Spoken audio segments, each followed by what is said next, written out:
And welcome back to Worlds 2021, where we're here for the fourth game between Beyond Gaming and Galatasaray Esport. Galatasaray currently 2-1 up. The question is, will they be able to bring it home with a final win, or will Beyond's comeback have begun? Will we see the reverse sweep today? Well, one thing is for certain, it's been coming down to priority, it's been coming down to first move, and in this last game, it's been coming down to Doggo for a good amount of the series. Now, Galatasaray, they have swapped and opted in for Red Side now instead. Sure. And I think a lot of this is the reason for you can actually get the counter pick. You can actually get the solo laners that will get the priority. What we saw in the earlier draft was they went for the Ryze, got counter picked by the Syndra, so Syndra would have the priority. They went for the blind pick Gnar, Liang went for the Aurelia, and then all of a sudden they also had a favorable bot lane for Beyond, and you just couldn't play the game. So I think name of the game right now for Galatasaray is secure good solo laners with priority, so you can secure a good mid to early game. Let's see if they can do it, because that red side, it's the first time they've been there the entire day. And obviously, you know, it does give you, as you say, that priority down to get a counter pick mid, counter pick jungle, counter pick top, depending on what you're looking for. I mean, jungle, less likely, but a top and mid really where you're looking. And with Crazy and Balulu being key carries for this team, expectations are a lot of weight will be put into finding proper picks for those two. Let's jump on into the draft as we have a look to see what's been banned away. So far, Aphelios, Draven, Aurelia, Ken and Zoe, Qiyana. It's tended to be Beyond have always looked towards that Qiyana ban alongside the Zoe after game one. There's the Aphelios once again away from Doggo. Yeah, I think it's going to be a bit of the same here. Draven can get taken away here as well. I'm more curious about the two other AD carries, the Lucian and the Misfortune. It's been something that was then banned, then left open. Misfortune started having prowess for both teams. So I'm wondering here in this specific scenario, what AD carry do they feel like have the most value, and what AD carry do they feel like Doggo has the most agency on? Because in the end, that becomes the question. Also, like, will they still leave up that Draven? Because with the Lee Sin ban, do you want to get rid of something like the Aurelia, or are you happy just to keep that as a counter pick possibility for yourself? Kennen taken away from Crazy once again. And does still have that Gwen in his back pocket if they want to look towards that early on. But expectations are Galatasaray here will go for a Draven ban, and then probably Beyond looking to the MF as their first pick. Yeah, it's something along those lines. They're taking their time with this one. It's actually going to be the Lucian here. Now, if they go for the Misfortune, I can guarantee that Alive will then go for the Ezreal. I think that's the kind of thought process coming into this one. Misfortune will be taken here, so it would not surprise me if we see a jungle rotation here for Mojito and then into an Ezreal. Going with the Ryze this early can be dangerous, because Moan will still have that Syndra that they can just put it into, and we kind of get put in the same scenario as before, but that just goes to show how much priority Balulu have on this champion. I mean, it's one of his most played across the course of the year. 7 games on it, we're 8 now. Has won 6 of those, so having a pretty strong performance on it all around. There's the Talon once again for Mojito, so pretty much the same draft thus far. Of course, jungle has to change for Beyond. Currently, they're looking towards the Xin Zhao for Husha once again. Yeah, one of his most played champions already in this tournament.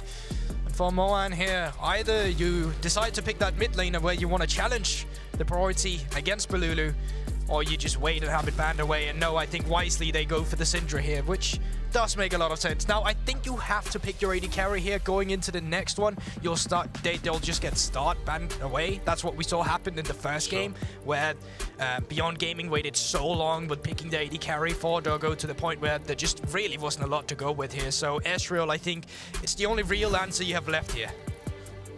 You did call it out as soon as you saw the MF picked, so great prediction there from you, Goldborg. And now we'll get into the second phase of picks and bans. Supports both still on the cards alongside that top laners. Expectation is Galatasaray will go support into top for their pick so they can get the counter pick for top lane, as Beyond obviously have to pick both at the same time. Amumu removed from Kino, had his first good game on it of the tournament in game 3.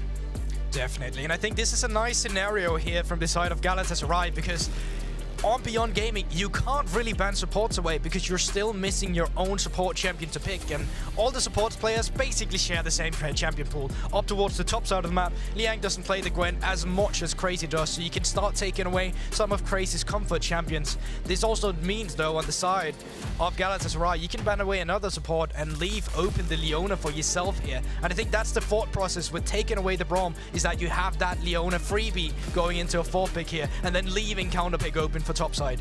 It does make the most sense overall. Beyond now with their final ban could even decide to ban out the Leona if they really wanted to. Make Zergsting play something perhaps that he's less comfortable on, but there is the Jax instead. Irelia worked her way all the way through picks and bans so far. I wonder if that's just going to be a blind for Liang up towards the top side. Jax and Gwen, both good picks into that Irelia. There's the Leona, and now Beyond looking for a strong support for their bot lane duo. This is where it can become game-defining in terms of how this next game is going to go. We pretty much know how the bot lane is going to be. It's going to be that Ezreal farming away the waves with his own Mystic Shot. And then obviously you can have Zergsting either challenge the 2v2 or go out and roam for the map. I think as Galatasaray, you would prefer having him out roaming, helping the top side of the map. So Rakan gets to be the champion paired up with the Misfortune. Rakan obviously not the best pick into the Leona, but it's not the worst pick either. And it sets you up nicely for the follow-up engage with the Sensao or potential top laner that Liang will be locking in for himself. I mean, leaving Camille open when it's Liang's most played this year with a 60% win rate. It seems like a brave move on the side of Galatasaray, and Camille will be locked in here for Beyond. I wonder if this is the time where another Fiora will have to come in. Oh, is that a crazy style? It would be a crazy curveball to throw into this one, but it would also mean that you wouldn't be challenged so much on the side lanes. Obviously, Gwen is Tracy's most played champion, Renekton also being one of them. So once again, a comfort champion for the likes of the Korean top laner here on Galatasaray, and that sets the stage for 2 comps in the beginning. Surprised to see the Renekton. Obviously was nerfed relatively recently with the stun duration on his W, but is going to be brought out here by Crazy. As you say, one of his comfort picks, and what better time to pick comfort than when you are 1 game away from the next stage of play-in's knockout stage. And this is where it becomes so important once again with that mid lane priority. Mon did such a good job at keeping Bolulu under turret in the early stages, because this setup for top lane here is super easy for Galatasaray. If you have 3 men up there, obviously the Renekton Talon and the Ryze coming in with a Realm Warp, this stun you get to lock down the Camille, it's just going to be too easy for the setup. So as Beyond Gaming, once again, you're relying on keeping Bolulu on the turret, you're relying on having Doggo to play for later in the stages once you've reached that mid game, because Camille, she won't be doing too hard up towards the top lane into the counter pick of Crazy. Once more into the breach we go. Beyond and Galatasaray fighting for their lives here at Worlds. Beyond, of course, need 2 wins in a row if they're going to make it through to tomorrow. Galatasaray just need the 1-2 games so far. They've come back from behind and been able to take down Beyond. But currently the momentum lies with the PCS representatives. With a win in Game 3, they are looking to continue that trend into Game 4. First time we've seen Galatasaray on the red side as well. Let's see if that Renekton last pick was worth it for them. It is a champion that has received some changes on this patch as well. Obviously, with the W locking himself in place, the stun timer, it's not as long as it used to be in the past. And this time around, it seems like we'll just be having standard formation against each other here. Junglers, I am still expecting them to path off towards the top side, so just seeing them up towards the top side right now, I think it's just to guard the entrance in terms of if any teams want some early vision. And then I'm expecting them to start from the bot and pathing up to top. It's kind of been the story of the series, hasn't it? Both junglers love to get up towards that top lane as early as possible. Kino with a deep ward there will spot out if Mojito starts down towards this bottom side. And keeping track of that talent early on is very vital for Beyond's chances. Both top laners going for the flash instead of an Ignite TP or something on this Camille. But Mojito continues to run that Ignite Smite combination on the talent. Yeah, it's just something on Camille that normally you can try and cheat the lane matchup if you want to, but when you know you're going to be the receiver of so much pressure, you just kind of have to go with the flash just to be safe. And here we go, just to get some early jungle intel, and here we are. They are actually starting bottom. They will be pathing up towards the top, and they will be getting some extra experience from Moan in the mid lane, who cleared out a ward that the Kino helped him with. This actually means, if you didn't know, if you clear ward as a mid laner, you'll get level 2 on the first wave, and that gives you a bit of pressure when we're talking about priority. Yeah, we'll keep our eyes on that mid lane because Balulu will be pushed back just a little bit. Crazy trading with Liang in that top lane. His grasp on the Camille to the Conqueror of Crazy. So Conqueror will be, Crazy will be enjoying some of these slightly prolongated trades. And there we have it. Level 2 has been hit first here. That's what happens when you give over the ward. It's a bit tilting as a mid laner because there's not really much you can do about it. Didn't come down to the wave pressure, but all in all, it is how the situation have been established here. And this also gives some extra leeway to the side of Beyond, because if it's not going to be about a dive towards the top side, then it's going to be about who can get the top side scuttle. And how the mid lane is postured, at least right now, it should be going over to the Beyond. That's why we'll get level 2 first in that bottom lane. You can see the respect that Doggo and Kino were playing, just backing all the way off. Crazy continuing to trade on the top side into Liang. That Cold and Meek doing quite a lot of work as Liang continues to work his way through his potions. Does have the Doran shield, so we'll be able to passively regenerate quite a lot of health. Husha here spotting the fact that he was on a ward, continues to go for the flank. Doggo trading in the bottom lane as Zergsting continues to press forward. Alive took quite a lot of damage there, and the double up onto Zergsting as well, going to chunk him out. Both of the Galatasaray bot laners down around 300 HP. Yeah, wait a minute, I've seen this one before. You don't want to go too far forward as the Galatasaray bot lane and get caught up in a bad position again. I think Mojito as well was spotted on a vision, going over the wall. Scuttle's obviously not respawned just yet, 5 seconds. Husha clearing out the blue buff, and top lane priority is in the favor of Crazy. With both mid laners at their moment being able to move if any Scuttle skirmish should arise. It really feels like which top laner gets down here first. Crazy does get the wave pushed in. Liang's going to be able to catch it, and Husha is down towards that Scuttle Crab. Does have Smite. Mojito does not have one of his own. Balulu's trying to trade in here, but with the Smite, Husha should be able to secure this one pretty easily. It's quite interesting as well. You can see Balulu actually opted in for the water walking as well in his rune, so he can roam down towards the lane after getting priority so fast. Just a niche little thing to see from the runes. It really feels like the mid laners are there to facilitate junglers in this game. There, obviously, as the game goes on, they will put out a lot of DPS, but it's about, well, can we get to Husha? Can we get to Mojito and actually get them these early Scuttle Crabs? Because now Husha's got both of them. Mojito's doing his Krugs up towards the top side. Actually, it looks like Crazy's going to catch the wave here. Hope that this wave pushes in, but it's not a stacked wave or anything. It's just a cannon. Looks like Mojito's going to try and trade onto Liang. Balulu on his way up towards the top side as well, but yet to hit level 6. It doesn't have the realm. What? Turn it back around. Ignite ticking. Liang just trading onto Mojito. And I'm not sure what Galatasaray thought was going to happen there. Liang keeps the wave away from the tower. Balulu will come in. No flash available. Balulu flashes in, so it's a 1-for-1 in the end with a TP burn from Moan. But Mojito just way too greedy. Obviously, that's just a red buff transfer now. Balulu has the red buff, so there you go. Gives you some extra priority in that mid lane, as we're talking about. But no, a setup was a bit too greedy from Mojito. We all clearly knew what he was trying to do. He's buying time for Balulu to get up there. He was waiting for Crazy to have the minion wave proxy, so he could just come under and dive him. But it was a good read by Liang. He knew how the situation looked like, and he got something back in return. Now Husha is looking down towards bottom lane, and that's a low HP Bond Zergsting. Back from Zergsting, he just wasn't paying attention to the fact that Kino could just jump in there. Zergsting had flash, does still have it here, but it's going to be slow with the make you in. Then flashes away after the slow connects. Doggo could flash auto and does exactly that. Alive next on the menu, has to flash heal, and oh, Galatasaray, you've just been greedy all over the map.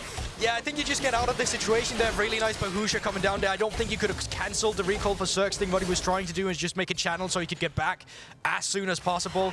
Didn't end up working. And now, once again, in the early game, a small lead developed by Beyond. Doggo already got that serrated dirt built up. Importantly, Alive was able to get, Sheen and Tyr, so he's in an okay position, but it's actually quite tricky for Galatasaray right now to play this bottom lane because they don't have any summoners. Yeah, this also meant that Doggo got to push it in, so he got more CS on that end. And now, with the resets coming through, supports out of the map. Maowen caught out, flashes away from the Rune Prison, but with the Zenith Blade, that's enough for Balulu. Good roam there from Zergsting to be able to pick up the kill. Now they're going to continue to push forward as Husha and Kino are waiting in the wings. Could just be a Gromp taken away here. Mojito should be building up towards that level 6. Zergsting with a long flank into the Zenith Blade, but of course, Crazy and Mojito can just chase this one down. They didn't know Kino was waiting in the bush. Liang coming in as well. Great tactical sweep for Husha. So low already. That's the first one down. Liang's trying to trade it back across. Doggo coming in to join this party, and he is looking at his health bars hungrily.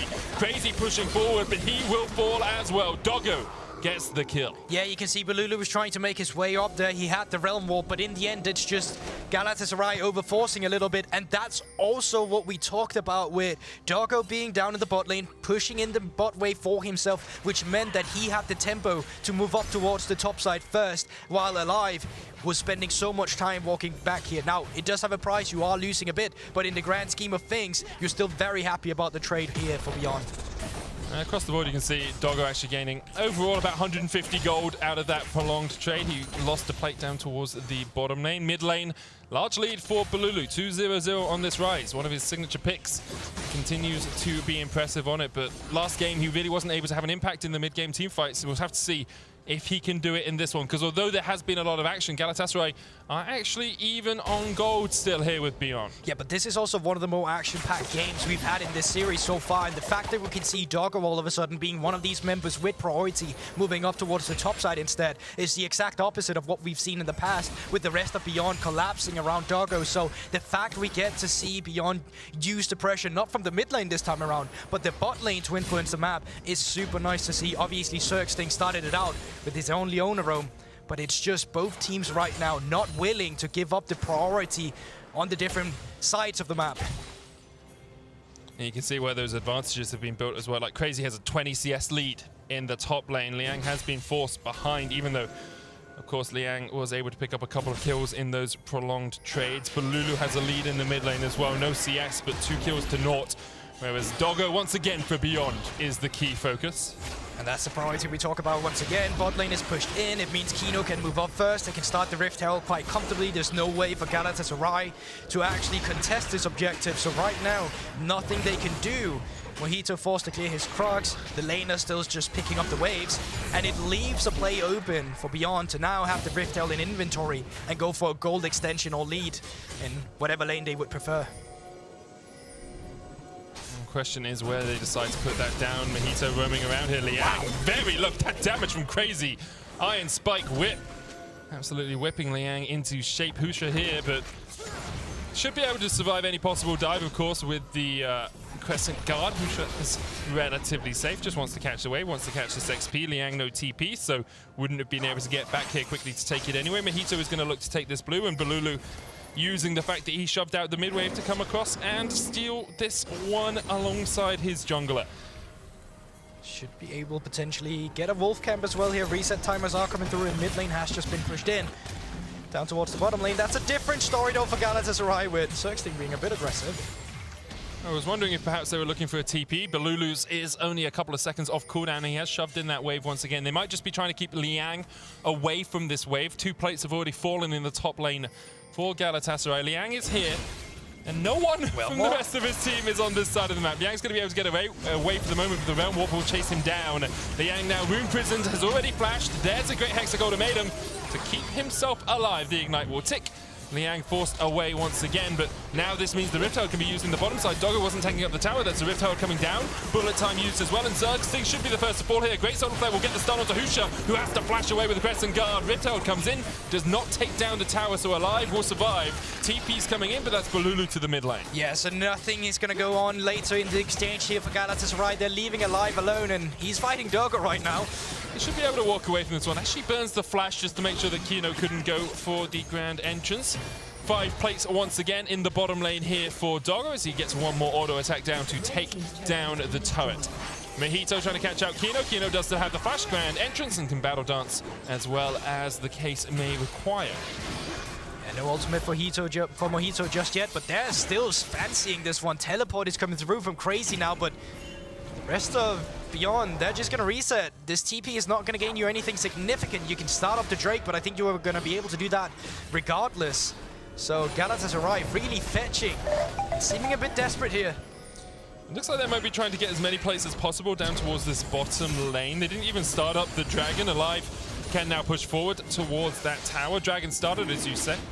Galatasaray will be able to secure it. But because of this, they're actually going to lose some time and some tempo on the top side. You can see Liang, who had been put miles behind in this game, is now going to be able to get at least a plate, although Balulu might have something to say about that. Yeah, they make the adaptation once again of putting Crazy in the mid lane then and then moving Balulu up towards the top side. It's something we saw earlier in the last game as well, so still some nice play around their waves here, but you're gonna need more than that heading into the mid game. But so far, despite a game that's been feeling like it's Beyond Gaming who's been attacking Galatasaray, they're actually a small amount ahead right now. Yeah, 100 gold or so, nothing monumental, and we see that switch as we talk about it. But I think the important thing for Galatasaray is that it's still even, at least, right? Like, last time at 11 minutes, they were 2-3k gold behind. Here, keeping it even, getting towards those team fights where they do thrive, where they do shine, is a big win for them.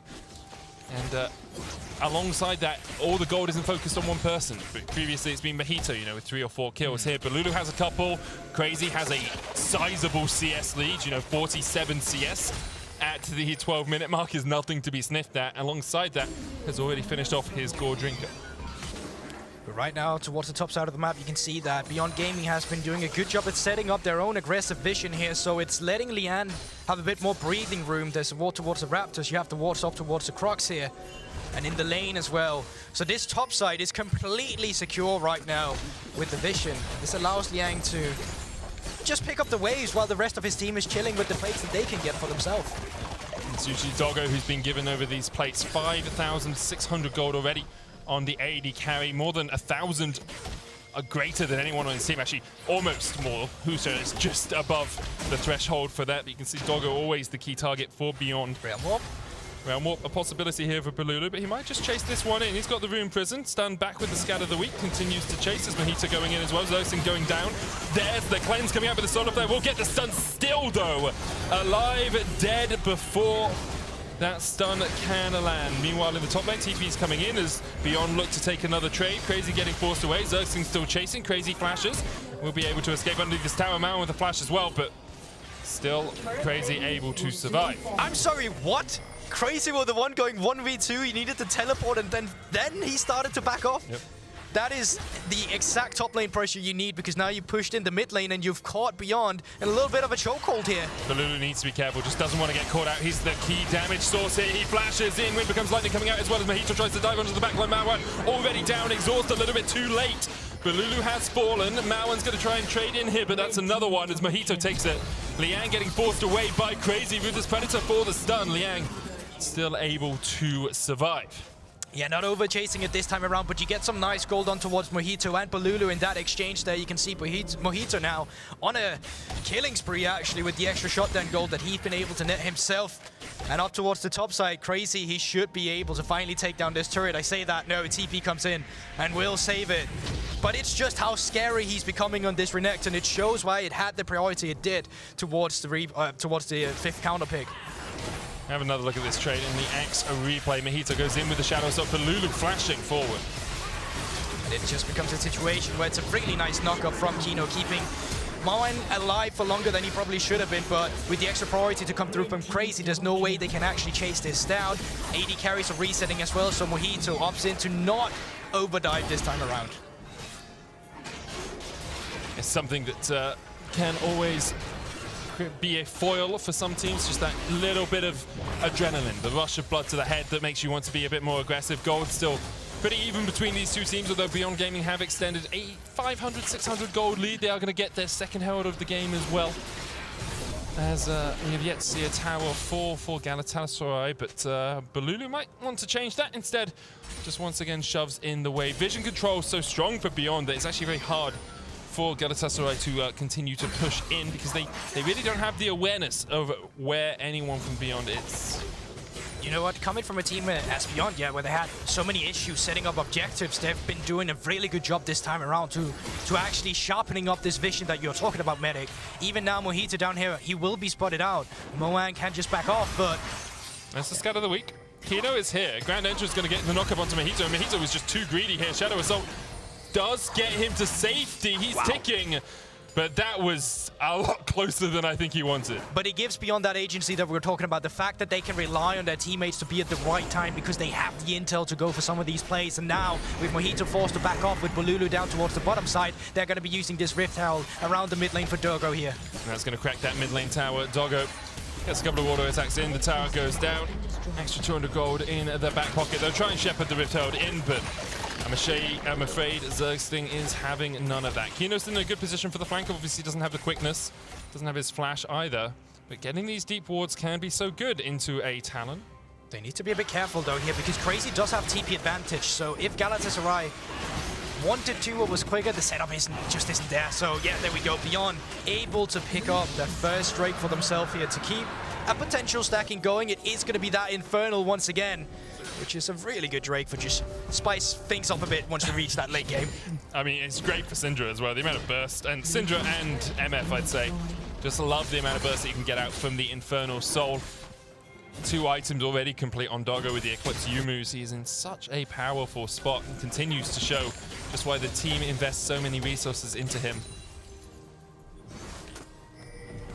And mythics all across the board are finally getting completed now for both teams here, to the point where it's going to be a battle of control now once again. This is going to be the time where we reach that 20-minute mark, and it's going to be where we see Beyond Gaming take even more control than they've had before, because in the game they won, in Game 3, at least they had such a monumental gold lead that it was just so hard to actually throw away that lead, although we did see that Game 2, but that's not the point. The point is this time around that it's way closer. You can't allow yourself to have the same slip-ups that you did with an even bigger gold lead. So for Galatasaray now, remember, historically speaking, this has been their style. Taking it slow is exactly how they like it. And in terms of map control, they have been able to garner more for themselves. They have been able to take control of side lanes while they are losing out on the mid lane. This is still nice for them, because with Galatasaray, thematically, it has been about the solo laners.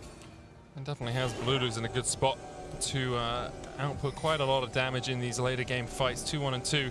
Everfrost complete, building up towards the Seraphs next, you would assume, on this rise. Gold basically even between the two teams. Objectives even, towers even, Realm Warp coming in. Not taken. Unleash power available for Mauan if he wants it, but Mojito just stepping forward. Quickness coming out from Kino. There's the charm. Mojito, though, goes on a killing spree. Kino now underneath the tower. Zergsting's going to try and tank it up. Bullet time used. Mojito walks right into it, and there's 2 quick kills over to Doggo. Yeah, unfortunately, the Solar Flare doesn't connect, but Doggo coming in with the strut there, and the misfortune and reason why she's so powerful as well is the fact that she can rotate so goddamn fast in between these 2 lanes. Bullet time, absolutely perfect as well for Doggo. Just beautiful, fantastically done. Really good rotations as well by Beyond, making sure that no one is on an island this game. And Doggo continues just to gobble up gold here. 9,500 on him. Crazy going in. Hexagon Maiden being used. Double TPs popped here. Galulu's going to join this fight, but it's too little too late. Mauan trying to trade into this. Crazy decides to target the Syndra. Husha coming in from the back as well. Liang might be dead before he can even get there. Everfrost used. They jump back in. Crazy trying to heal up. Husha coming in for the fight as Kino joins it. Husha trades onto Crazy. Crescent Guard will knock him back, and Liang takes the kill. Balulu now needs to get out of this. Doesn't have flash. Kino flash exhaust. Into the follow-up. True shot barrage from the side. Stopwatch popped by Balulu. But immediately afterwards, he will go down. Liang takes the kill. He's now on a killing spree. Yeah, so it's a longer exchange there, but in the end, it's Beyond that ends up on top. Mojito clearing out the red buff, and Zergsting just not there in time as the skirmish was happening closer to Beyond's base. So only naturally that members will get there first, and does allow them to finally punish this side lane up towards the top lane. It's been a tower they've been having difficulties taking down, and Mojito's just still going to continue to make it a nuisance for them. I will say, though, Liang, after being 50, 60 CS down, is now 4-1 on this Camille. Divine Sundra, complete Tiamat, done as well.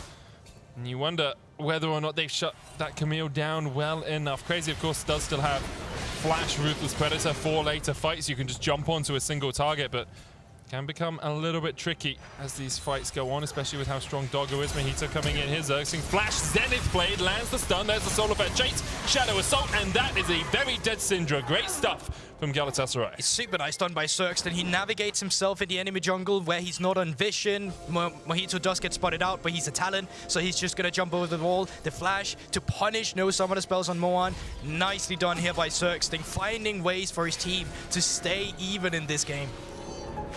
Basically even between the two of them alive. Not in the shop, or even if he was, very quick to react to the fact that Kino wanted him to stay around. Kino actually going for the Hextech, the Chemtech Putrifier here as the first item on Rakan. Often you see a Shurelya's, but I do like the healing reduction into double Gore Drinker. I think it works quite well. And it does mean that no one else on your team needs to go down that Executioner's route. Yeah, but it also means that I think, well, that doesn't mean this, but the objective setup is now coming in for 30 seconds. And it's going to be not a soul point for either of these teams, but getting this Infernal Drake stacking in a game that's this slow can create a lot of pressure for the enemy team. So taking control of the mid lane and bottom lane now to get the vision around it is going to be so important for a potential fight that might occur around it. I mean, the big thing is, for Galatasaray, they just can't be caught out by this Misfortune. If she ever gets a full bullet time off, you're pretty much dead. 3 items already complete. Cold Meat used by Crazy to start up the Dragon. Ward behind, cleared out. Beyond now stepping forward. Kino with a good flank position, has the quickness, doesn't have a flash. Dragon down to 3,000, both teams eyeing each other up, wary. Aware that a single misstep could start the end of your series if they go in. Zergsting so low already, and there's the bullet time. He's gone through 2. 2 quick kills over to Beyond. Balulu caught out as well, pops the stopwatch, but Mahito was nowhere near this. That's 3, make it 4. Crazy's not going to be able to escape from 3 members of Beyond, and it's a clean fight for Beyond. Mahito also on the backline trying to do something here. Dives into Fog of War, trades back onto Doggo, gets 1, looking for 2. Doggo still has a stopwatch. 5 for 1 in favor of Beyond, and they take the Infernal. League of Stopwatch, baby, it's coming in there clutch for Doggo, and here we see the composition of Galatasaray not on the map, but together clumped around the Drake with a team fight composition of Beyond Gaming just flourishes. Does that kill Doggo? I mean, does that kill Doggo? No, but it doesn't kill anyone. They back off.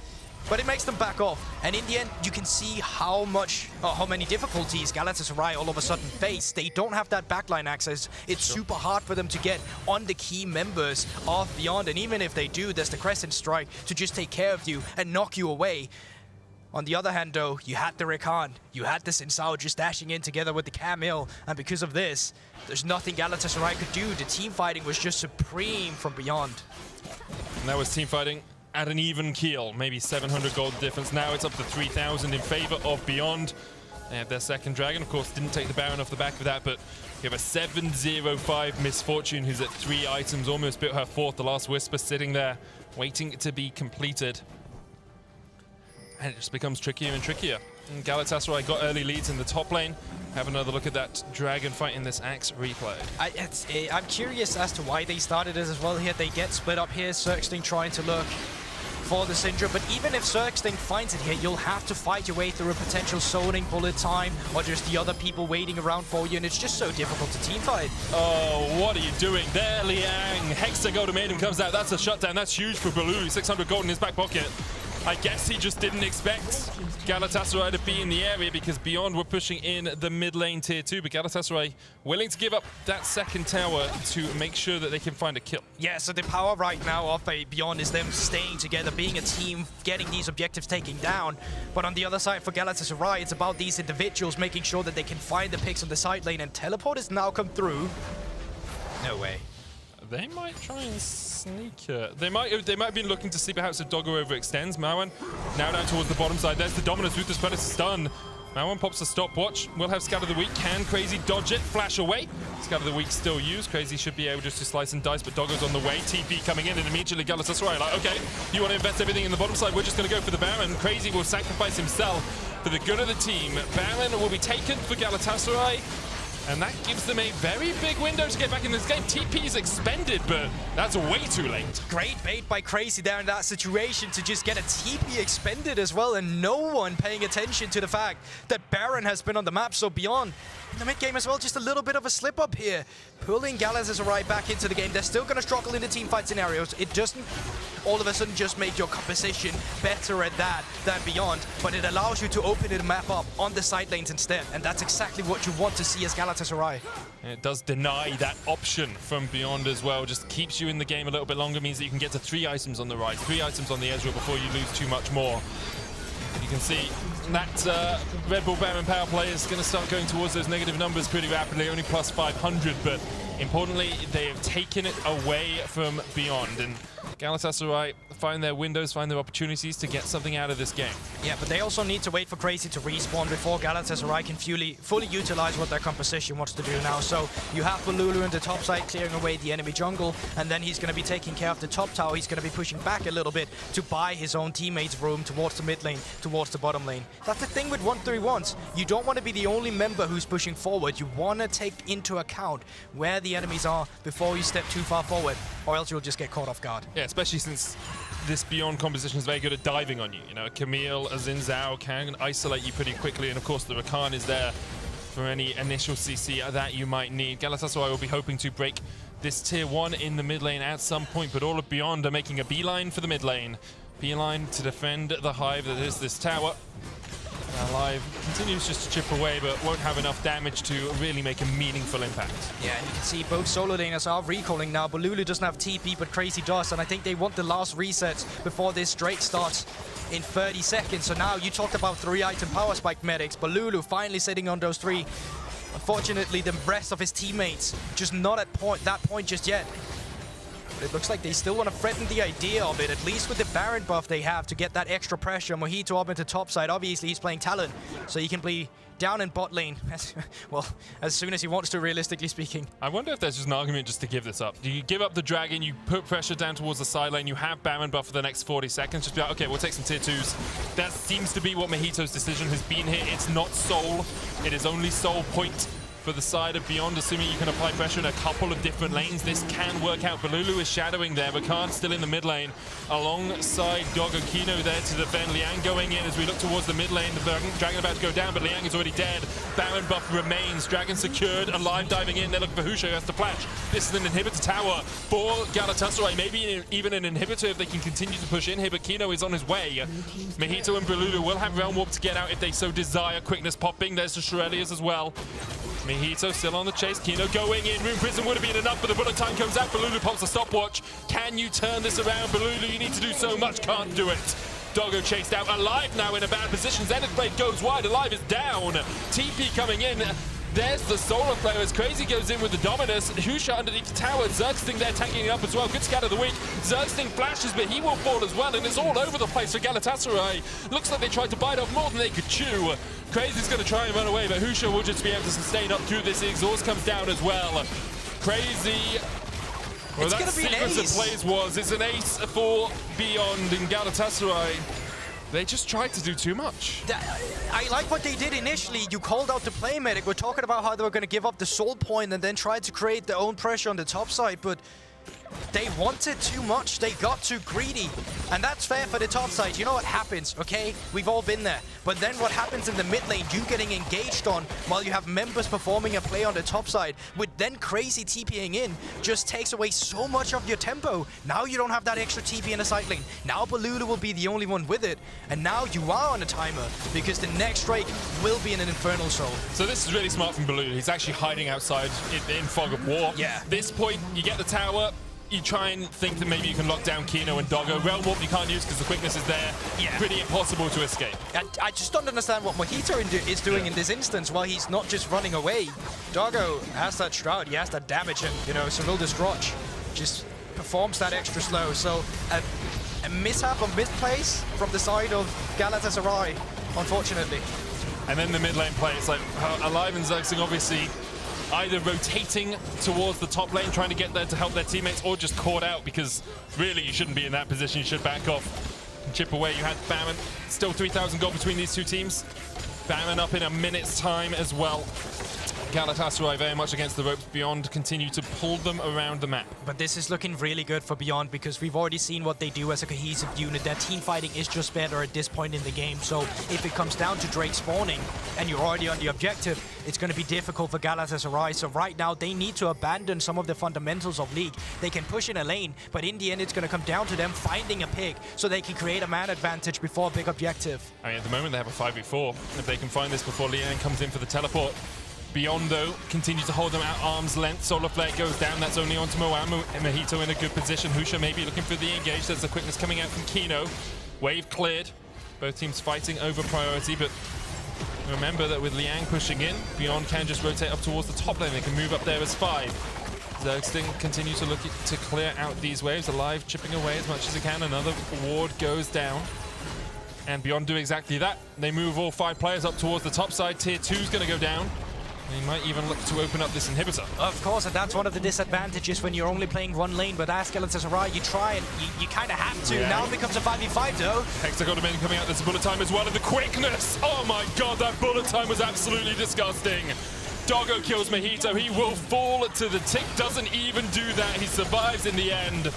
Balulu was nowhere to be found as he was clearing the mid lane, but Beyond Gaming, unwilling to give up, are taking us all the way to 5. It was a tough game this time around for Beyond, but they actually kept their pace, they kept their mentality going, and they had good setups towards this end here. Amazing done with Beyond, adapting and fixing some of their issues throughout the series to try and pull off a reverse sweep. One game away from it. A lot of people would have looked at the first 2 and said Beyond should have taken those. Well, now they are starting to get rolling. 2 in a row so far, looking to make it 3. Galatasaray. Early game was much better. Didn't fall so far behind, but they just couldn't quite make things stick when it got towards those mid-game fights. And once again, some of it has to go back to the performance, some of it has to go back to the draft, because at this point of view, you could only play the side lanes. Once it came to a group fight, which all of the series so far has come down to, you did not have the tools, you did not have the agency and the champions, and therefore it was easier for Beyond to close out the series than it had been before, because it was the comebacks mechanics in Galatasaray's team fighting that allowed them to crawl back from a goal deficit. Just great stuff all around from both teams. It has been neck and neck, back and forth, and I'm looking forward to our final game of this best of 5. We've still got a whole other one after this. Next, the State Farm Analyst Test will break down that game 4 as we head into some silver scrapes. Stay tuned.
稍微松了一口气吧，因为我们下一次对上 GS 会是 BO5嘛，BO5也是我们比较有自信的。我觉得就做好我们原本会做的，减少我们的失误，然后我去多帮助中上野，我们就能拿下了。Beyond looks a lot better than they looked on their initial days. We talked about these teams ramping up. 因为我觉得，首先我们赛区卡在16强已经很久了，那我觉得首先要先到达16强才有机会突破。我知道 BYG 的粉丝对我还有对队伍都有很多的质疑，但经过了下一场比赛之后，我相信这些质疑都会被消除。Welcome back to the State Farm Analyst Desk, where our very first Best of 5 of Worlds 2021 has gone the distance and delivered us some silver scrapes. 2-2 between Galatasaray and Beyond Gaming. 2 go the way of Galatasaray, 2 right back towards Beyond Gaming. But I gotta be honest, everything I've seen out there on the Rift today has made me question everything I know about the game of League of Legends. And so, Emily, I turn to you and I ask you basically the same questions. Well, what has been your impression so far? What do you take away from what we've seen? Well, I was going to bring up, since you were the one who picked Beyond in the first, like, did Kino, he said, you know, you might have a lot more confidence in their team. So, Dash, do you have a lot more confidence in Beyond Gaming after this series? I don't know. Yes. Yeah, you know what? Yes. And I think I'm just going to make the argument for it. Yeah, absolutely. Because I'll tell you what. Hey, they've had the lead 4 games in a row at 15 minutes, albeit this lead was their smallest of the 4. But beyond that, what he said about the fact that in a best of 5, they feel like they've got the time to warm up. I think they've got the momentum squarely on their side of the matchup. And I would probably put my confidence in them to fulfill my 3-2 prediction. Just saying. All right. You know what? That's fair. I think when we look at like the draft and then going into the early game here, I do think that the first thing is, since they really over-focused on continuing to have that trio of like the Talon, the Ryze, and the Ezreal, that they, you know, didn't necessarily use the red side counter pick as well as they could, or actually, honestly, in my opinion, as well as we've seen Beyond use it, because, you know, when we were talking about draft previously, it wasn't, we hate your drafts, it's we dislike your execution. And then additionally, we're gonna see in the early game, but like Galatasaray invested so much in topside to shut down Liang, and it didn't end up amounting too much once Beyond could start to contest them in skirmishes. I mean, okay, I know I already cited the gold leads at 15, but Dagda, it's a scary thing when you're handing over even a 500 gold lead to the team that sports the Camille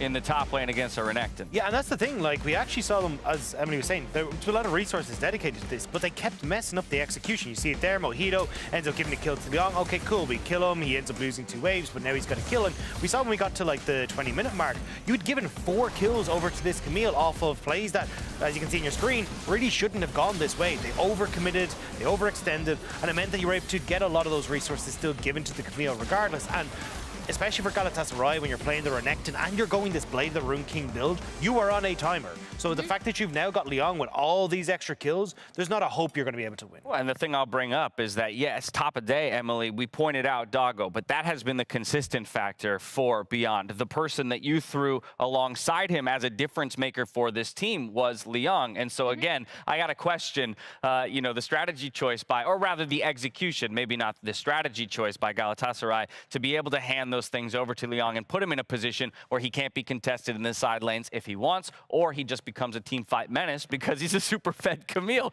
midway through the game. I think it's a little bit more of the latter okay. than the former. I'll just say, because like I also think in this game that we saw some of the foibles, let's just say, that Beyond Gaming tends to have when they do go for a 1-3-1. So, you know, their side laners got caught out like several times in this match, which is what allowed Galatasaray to kind of stay in it, even with the scaling comp. So I think that's what, like when I'm looking at like, was it Liang's Camille that was like the massive difference maker? I think the fact that he still was able to contribute so much to skirmishes is really important. But then I also don't think that Beyond executed the 1-3-1 as well as they could have. Yeah, I mean, if you look at that play, them trying to make it the bottom side, kill Renekton at 25 minutes, give up Baron, not exactly the best trade deal in the history of trade deals. But I do agree, I think when we got to the team fights, I mean, Doggo stepping up massively on the Misfortune. He was fed as all hell in this game. And again, I think Kusha, even though he went for this kind of weird pathing in the early stages where he fell slightly behind because he ended up skipping a couple of camps trying to help out top lane, he actually had a very big factor in these fights where he's able to get in onto the back line, disrupt a ton of what Galatasaray were trying to go for, and set themselves up for success. Yeah, I'm glad you brought up Pusha, because we saw it in that fight. We saw it in a couple of other of their skirmishes, was that he was able to do a lot more on this Xin Zhao, which was a pick that I had previously criticized him for really over-focusing on, because he wasn't performing as well. And it's not even necessarily mechanically, but also just the communication with his team. And again, I'm not going to come out and say like their execution is like absolutely perfect, because it's definitely not. But I do think if you're looking at what's the difference between previously and then how they've kind of gone in this series, it's definitely been the fact that Husha is performing better. All right, so here we are. It's come down to a best of one between these two teams. And Galatasaray, with the final side select of this series, is choosing to go to blue, back to where they found success at the beginning of the series. In fact, we already pointed out that we don't feel they utilized the red side, counter pick advantage in Champions Select that well. But Beyond Gaming has, to some degree, found a couple successes in that regard. And so for either team, what's your approach here going into Game 5 to wrap it up and move themselves to tomorrow's best of 5 against Hanwha? Yeah, I feel like the big one for me is I like the fact that we're getting a bit of Rise priority. Unfortunately, I think the Syndra's causing a big issue. I think trying to get that off the board could work. But also looking towards a stronger mid-jungle. We constantly see this talent coming through, and it just hasn't delivered in the way that I was hoping. And especially when you're looking like Syndra, Xin Zhao going the opposite direction, you're losing out on a lot of that mid-pressure. And this game, this entire series for me, was very much dedicated to, hey, can Balulu control mid? Fantastic, he can go and roam, but we haven't got to see it this series. Emily, final thoughts? I think this might, I mean, I'm not flipping my prediction, but I think the fact that You might be wise to. Beyond, I know, like it's still very up in the air for me, honestly. But I do think in terms of like draft and side priority, I did like the way that Beyond used it better, despite the fact that we did see, again, Galatasaray, they did, ban out the Braum to get the Leona pick on their side. I didn't think they utilized the red side as much. And then for them, what I'm really looking for is in the actual laning phase, if you're going to be forcing these plays, try to be a lot tighter about it. Like try to hit your timing windows and your laning, your actual like minion management better, because previously, when we saw them succeed in TCL, it was through like having this really suffocating early game. Well, one and done. That's what it takes for either of our teams here. Can Beyond Gaming successfully pull off a reverse sweep to take the series? Winner takes it all after the break.